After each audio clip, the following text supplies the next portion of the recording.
Hi everyone, welcome to today's webinar. My name is Sean Clementson. I'm the Digital Engagement Manager for the Lloyd Register Foundation Heritage and Education Centre. Before we start, just a bit of housekeeping. I'm shortly going to be passing over to Mailer to actually present today's webinar.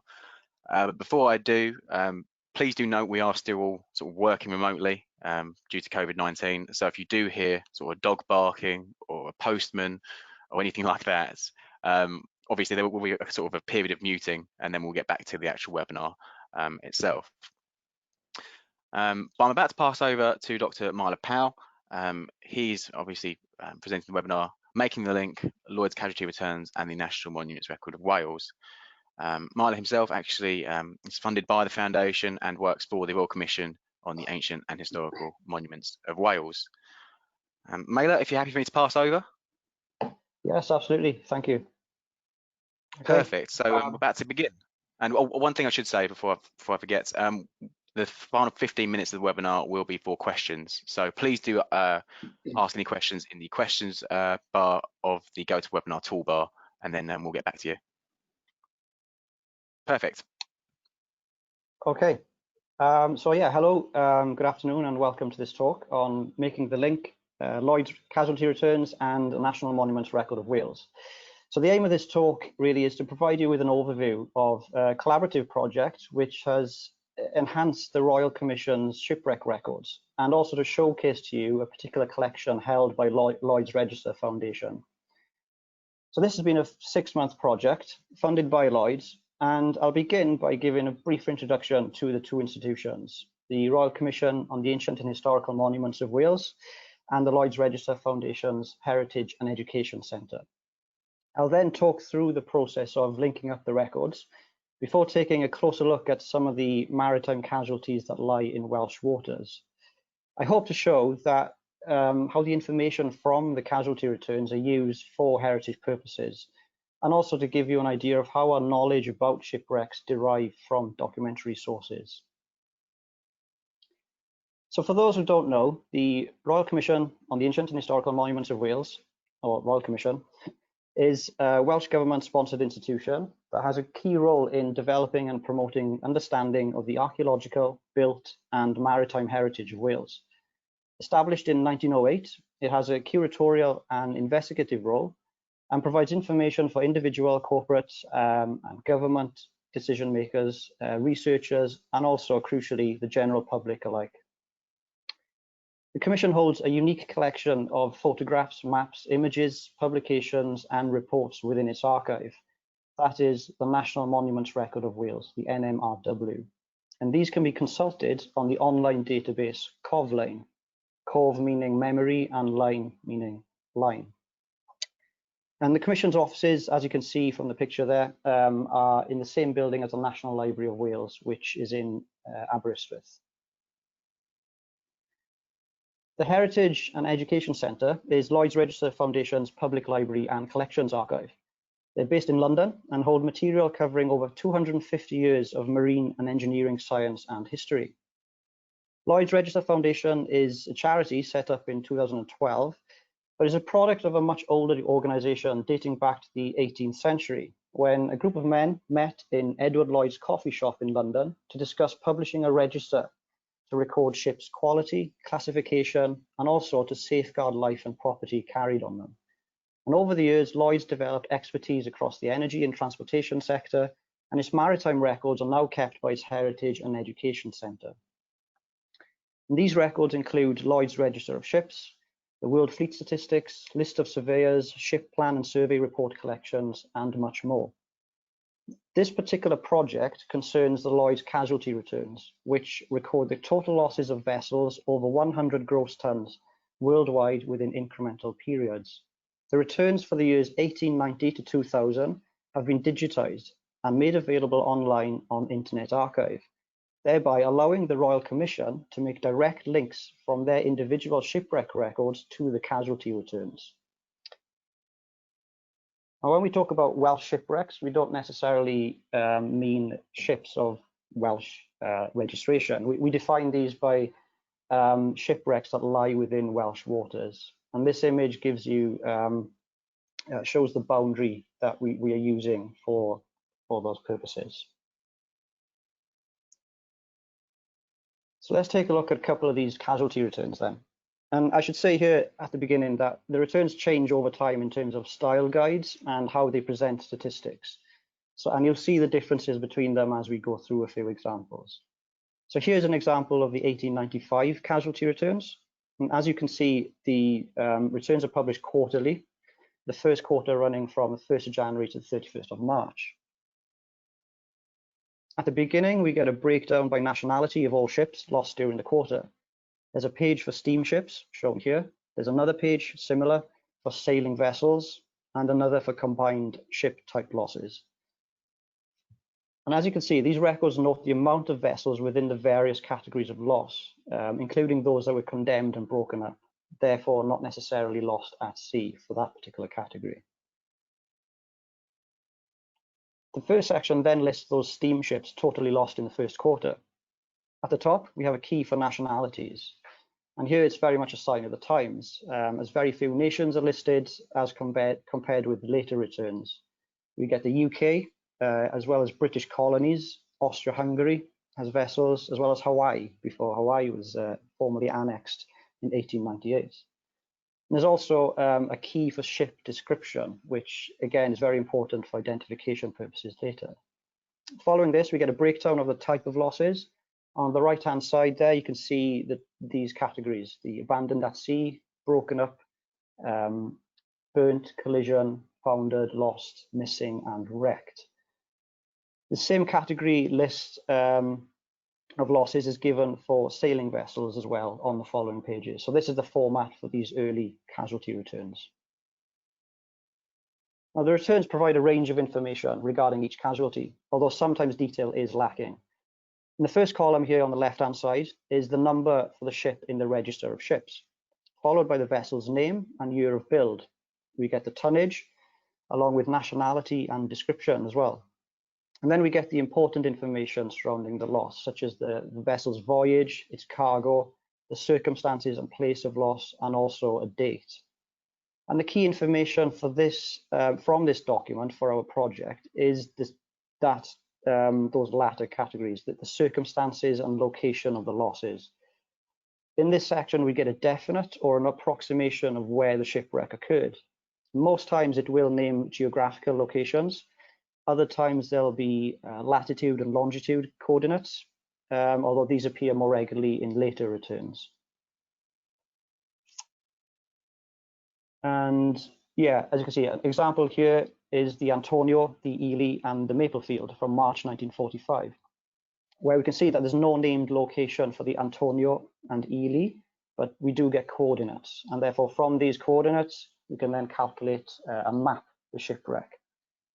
In this case, for the Antonio, about 4.5 miles south of St. Anne's Head, near Milford Haven in Pembrokeshire, and about 30 miles west of Aberdaron for the Ely. If you fast forward then to 1995, the returns appear very differently. Now we see that it's called the World Casualty Statistics. And in these later returns, we do get very detailed prefaces. You'll notice here a few changes as well. We now have a category for contact as well as fire and explosion, while wrecked has broadened its definition to include stranded too. And we're given the definitions as well alongside these categories. And these appear at the beginning of the returns.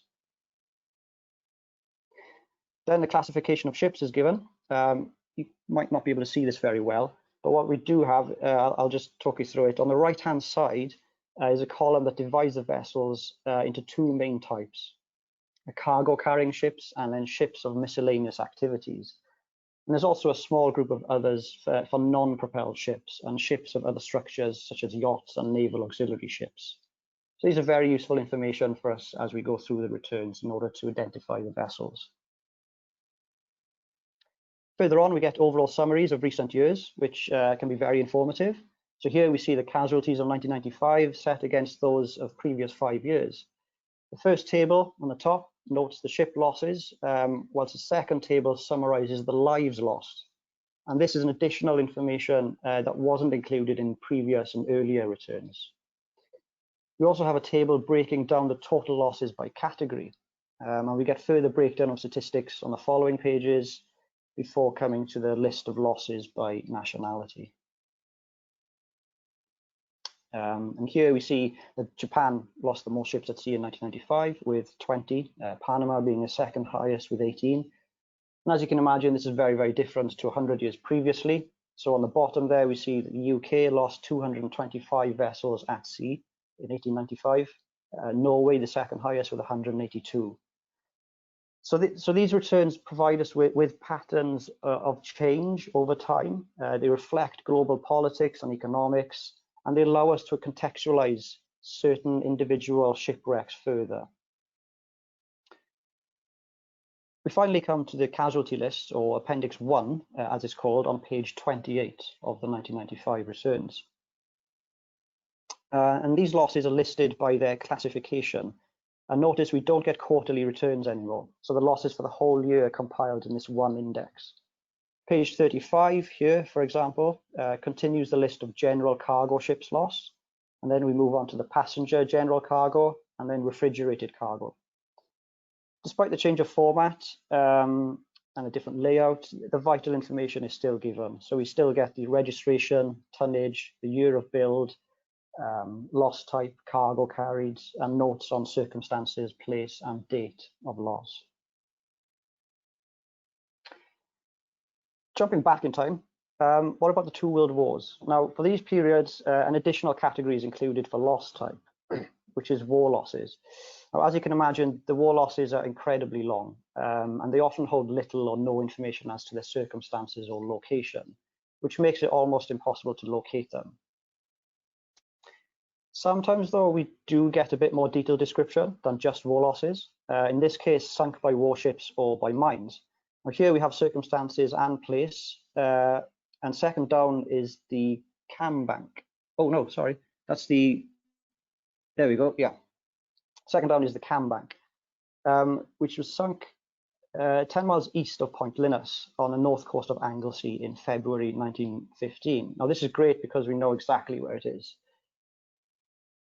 But usually they appear like this. So I've highlighted there the Colmia further down, which doesn't record locations. Now, if you look at the Colmia, the only information we get is the tonnage, nationality, and type, not even a date, and only that it appears in the quarterly list for October to December 1917. Luckily, a previous project by the Royal Commission, the U-boat project, already has information on vessels sunk in Welsh waters from U-boat activities during the First World War. And from this project, we were able to link a further 109 entries from the Lloyd's casualty returns, and the Colmia being one of these. Another example here are the new Norwegian and Portuguese steamships, the Janvold and the Domao. Now, these are listed in the war losses for the second quarter of 1918. As you can see, we can't really locate them, again, from the information given, but luckily they are two of the many wrecks identified in a previous project, the U-boat project. Now, this is the U-boat project's website, and if you visit it and click on the wrecks tab, you'll get access to a list of shipwrecks that have been very well researched. And you'll find that the Janvold and the Domao have their profiles there with photogrammetry imagery, ship's history, circumstances of loss, historical notes, and virtual tours of the wrecks as well. This is an additional excellent resource that allows users to make further connections from the initial shipwreck records. There's a very useful map as well, a map tool, which allows users to search the wrecks this way as well. And that's one way that the records from the casualty returns have been linked with previous projects of the Royal Commissions.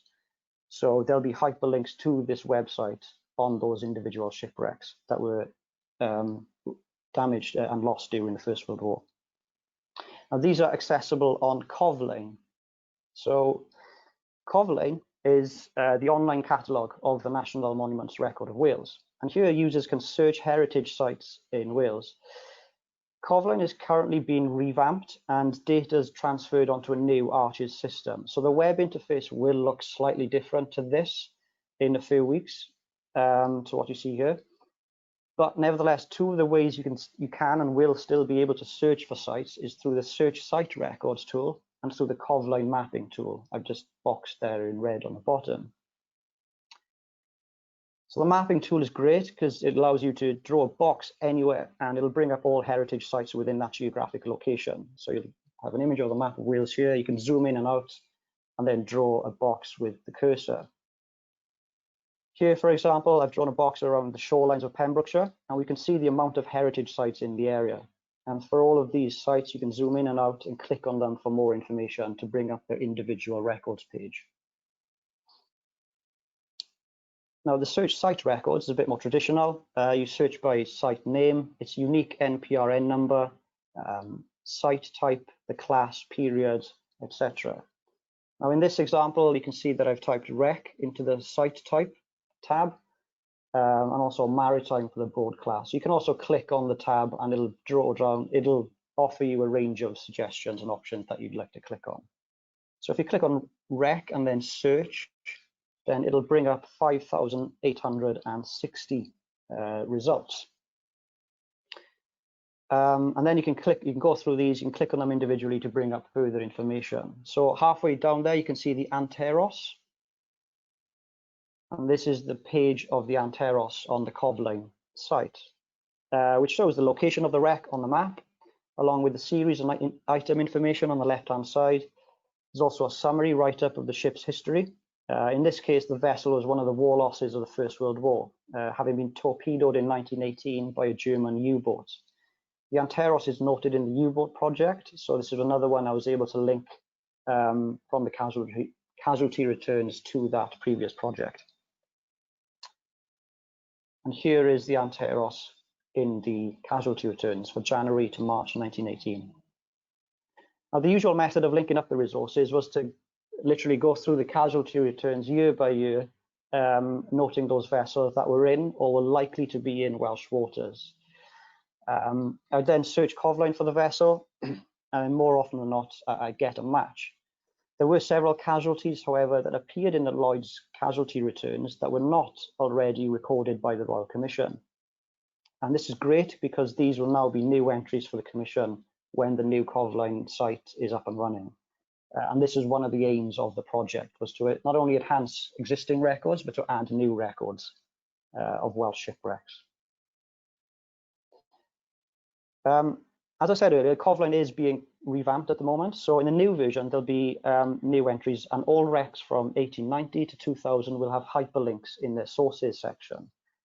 Now here we see the current Coughlin page for the Angelica, with catalogue details, site description, historical information, and sources.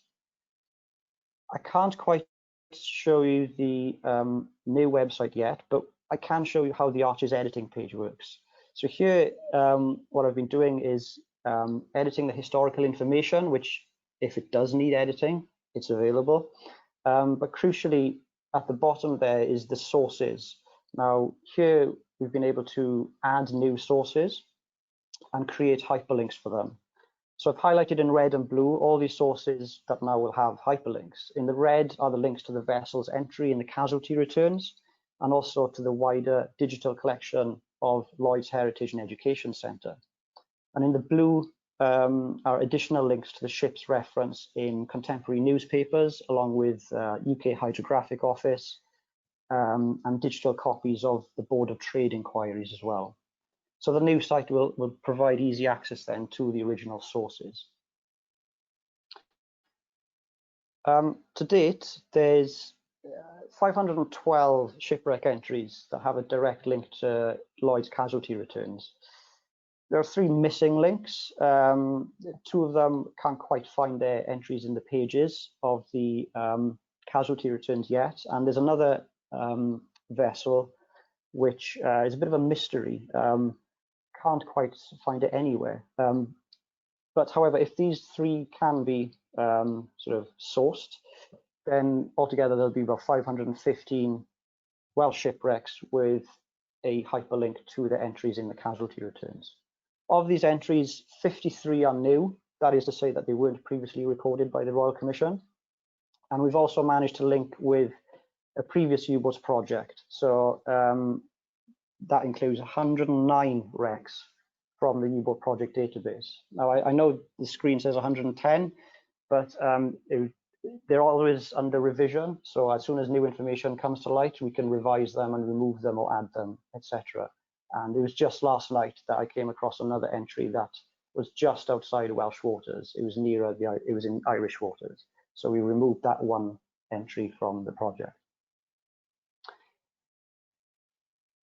As I mentioned, I've also managed to link with contemporary newspapers using the Welsh Newspapers Online resource by the National Library of Wales. Now, this has digitized Welsh newspapers from 1804 to 1919.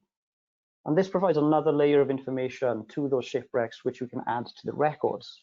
And finding the shipwrecks in the newspapers wasn't always successful, so there are a few gaps. But nevertheless, those links that we have managed to add, I think they can add so much more to the documentary records of the casualty returns and provide some more human stories to these events. So for example, here is the Primrose Hill, which was an iron four-masted bark, sailing ship en route from Liverpool to Vancouver. And in December 1900, it became wrecked on Penrose Rocks, just off Anglesey. Now here it is in the casualty returns. And then we have the Coughlin entry for it here. So again, with a map, its location and historical notes. But a newspaper search brings up some fascinating information. So in the Evening Express, not only do we get a list of the crew, but also a report on disgraceful scenes at Holyhead. And it reads, "A gang of marauders pounced upon casks of liquor, which were part of the cargo washed ashore, and some of them became helplessly drunk. Others tried to do away with other commodities. Up to Saturday evening, 11 bodies had been recovered. Several loafers who had previously declined to assist in recovering bodies without assurance of payment were afterwards found lying drunk among corpses." So yeah, not a very pleasant image to have, but these are some of the stories that are behind the shipwrecks. We do get some more cheery episodes. So here is Evan Mendes, a master of the sailing ship Bronwen. And he was very keen to praise the assistance and hospitality of the local residents in Newquay after the ship became wrecked en route from Andosan to Cadiz in September 1891. Now here's his letter to the editor of the South Wales Daily News. Excuse me. We also get stories of heroic rescue work from local residents. In December 1900, the Norwegian bark Ragnar was shipwrecked in Aberfeilyn Bay in Pembrokeshire in terrible weather. A report of the rescue efforts is had in the Evening Express, where the correspondent gets a detailed interview with the captain, Captain Zopfi. And we also get reference to the heroic women of Trevine, which was the nearest village, who participated in the rescue efforts. And many villagers assisted in trying to bring the crew ashore. But the report was quite keen to note, quote, "The women showed the men a noble example, and it was owing to their pluck and bravery that so many lives were spared, for their example put heart into the men." And then Andrew Boyanson, a ship's mate, said, "I jumped into the sea with the rest, but it was awful work. I was nearly done up when I reached the beach, and should have been washed back to the sea had a woman not taken hold of me and dragged me ashore." A disastrous collision between two steamships in February 1907 in the Bristol Channel was reported in the Evening Express. The Oriander was carrying coal from Cardiff to Spezia when shortly after midnight it collided with the steamer Heliopolis. And this is the report. It says, "The Oriander was struck amidships with a terrific force that she began to sink before the members of the crew had fully realized what had happened.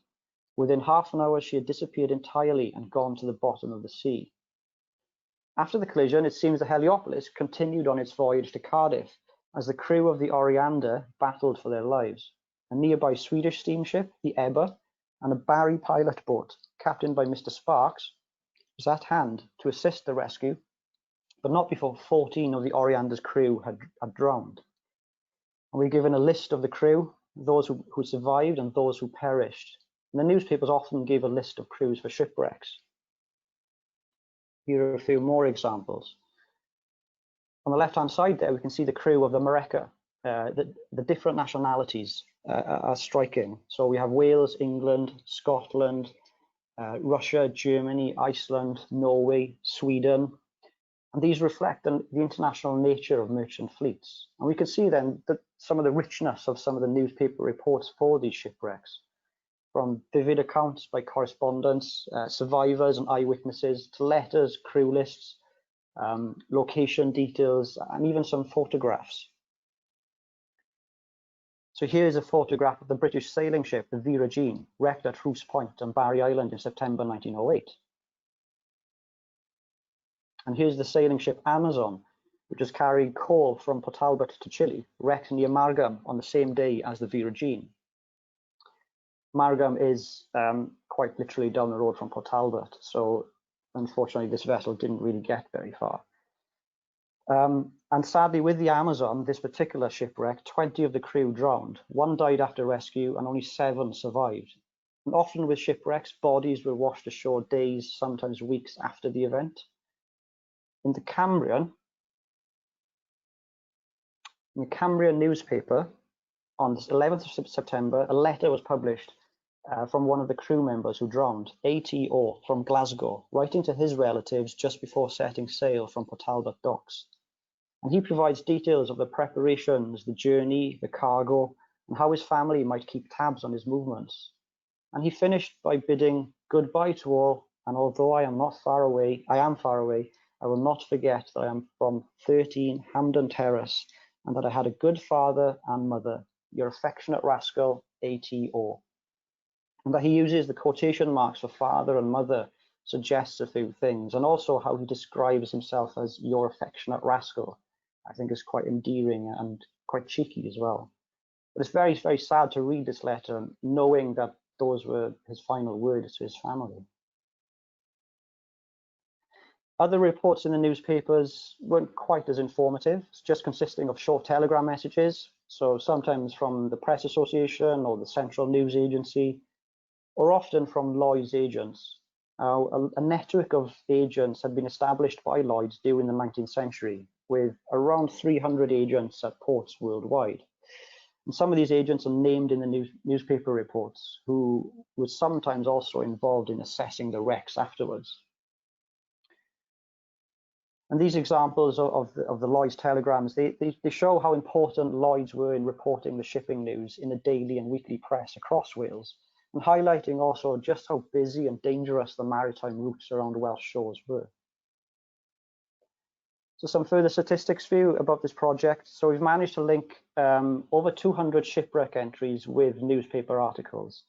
Many of these have more than one newspaper source, and also in both Welsh and English language. So the total number of newspaper links we've made is comfortably over 250. The use of newspapers was also helpful in clarifying other sources. So for example, we have here the case of the wooden brigantine, the Agile, in the 1909 casualty returns, and it notes the location simply as Bristol Channel. Now, as there's no more specific information available here for us to locate the site, a maritime named location is used by the Royal Commission to apply. So we apply this maritime name location to the site, which gives a central grid reference for the Bristol Channel, and therefore puts the Agile in Welsh waters, as you can see here.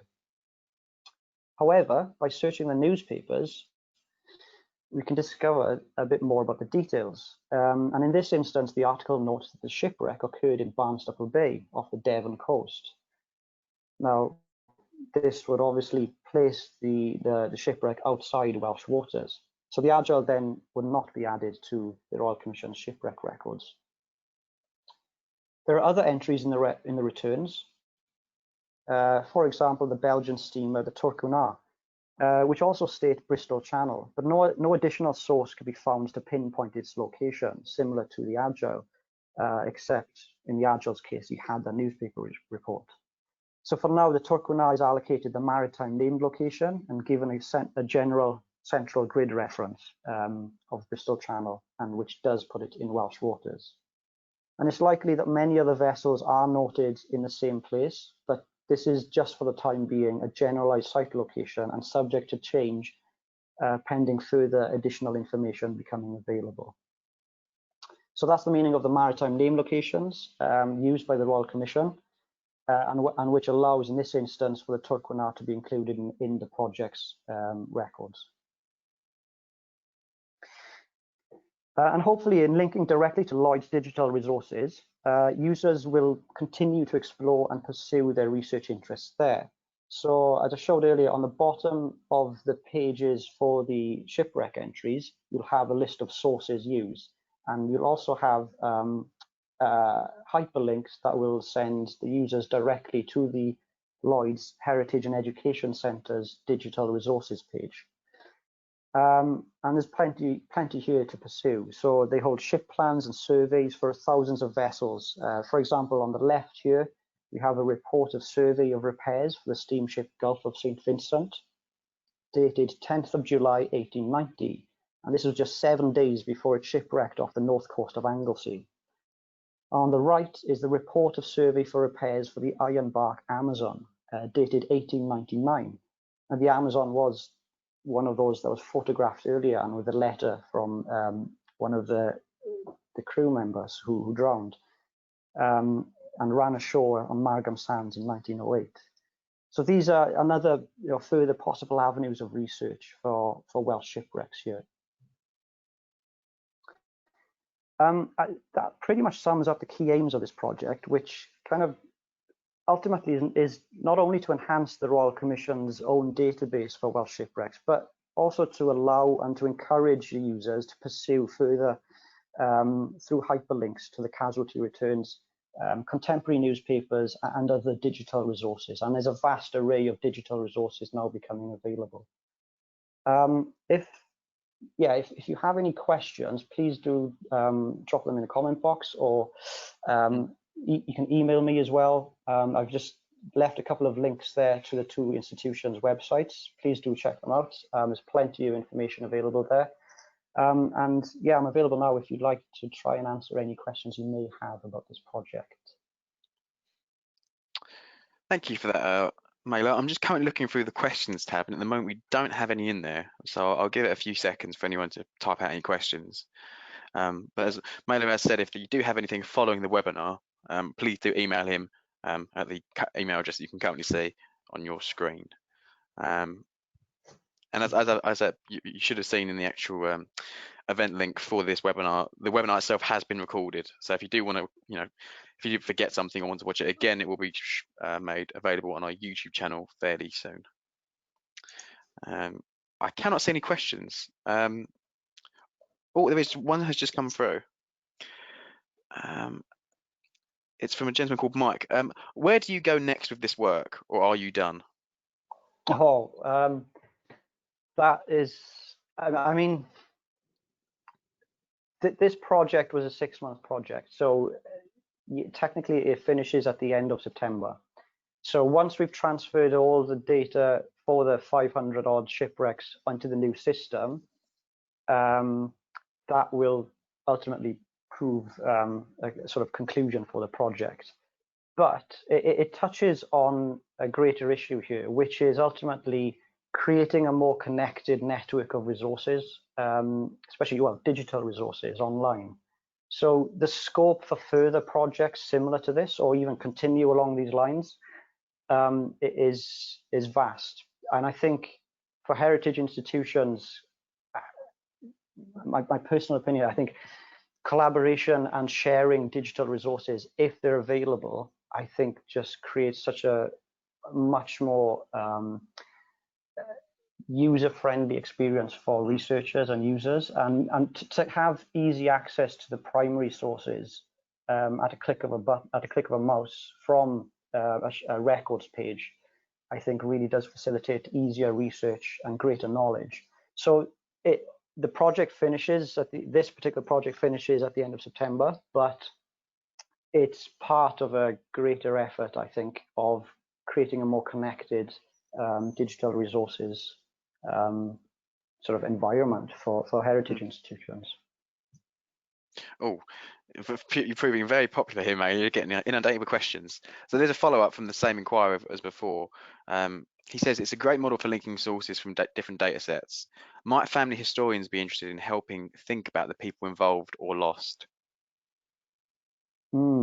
Yeah, again, that's something potentially you can go down, and you can get crew lists. Yes, the crew lists are very useful. I mean, I showed you a few examples there of how they appear in the newspapers. There's also Navy lists for wrecks during the war. You can pick up crew lists there. I think a lot of those have been digitized. I think what's the website? Is it Clip, I think. So yeah, absolutely. The family history comes into this as well. I mean, it touches on so many aspects of well, kind of global politics, patterns and trends of economic commerce. You see the growing casualty lists in the global south as the 20th century progresses. But around Welsh waters and around the British Isles, certainly it touches on social history, political history, and yeah, family history as well. So again, that's another avenue that you can pursue from these shipwrecked records. Okay. We've got another question here for you as well from a gentleman called Adrian. Do you define Welsh waters to 12 miles or to midpoint to say the Isle of Man? Oh, that's a good question. I'm not the technical expert on that. I was going to say that might be an email question. Yeah, definitely. I can certainly, yeah, drop me an email and I can ask the relevant person and I can give you an answer. It doesn't, I think the image I showed you earlier, it doesn't quite reach the Isle of Man, but it's yeah, it's not far off. I can, yeah, drop me a line and I can get back to you. Okay. Rory asks, what was the date range for the available Lloyd's shipwreck source again?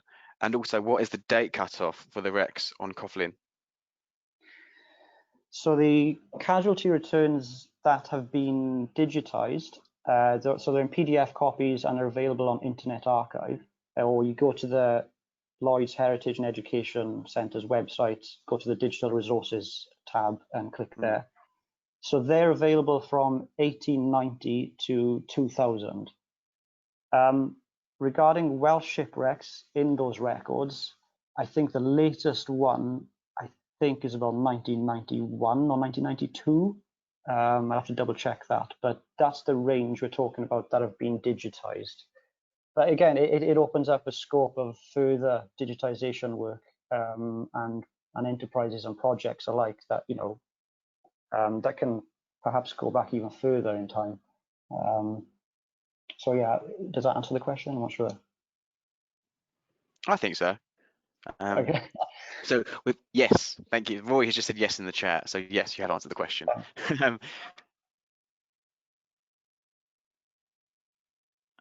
So also we have another one here that says, great review, thanks. Is there a key to abbreviations for the vessels? Oh, yes. Can I scroll up the page, the presentation slides? Yes, absolutely. So, okay. So in the 1, 2, 3, 4, fifth column down, we have the description. So the I.SC, that's the iron screw steamship, and then we have STL.SC, that will be steel screw steamships. So if I scroll a bit further up right to the beginning, we did have, so here, for example, we have the descriptions, the kind of the key for the ship descriptions there below the nationalities. So we have BG for brigantines, we have BK for barks,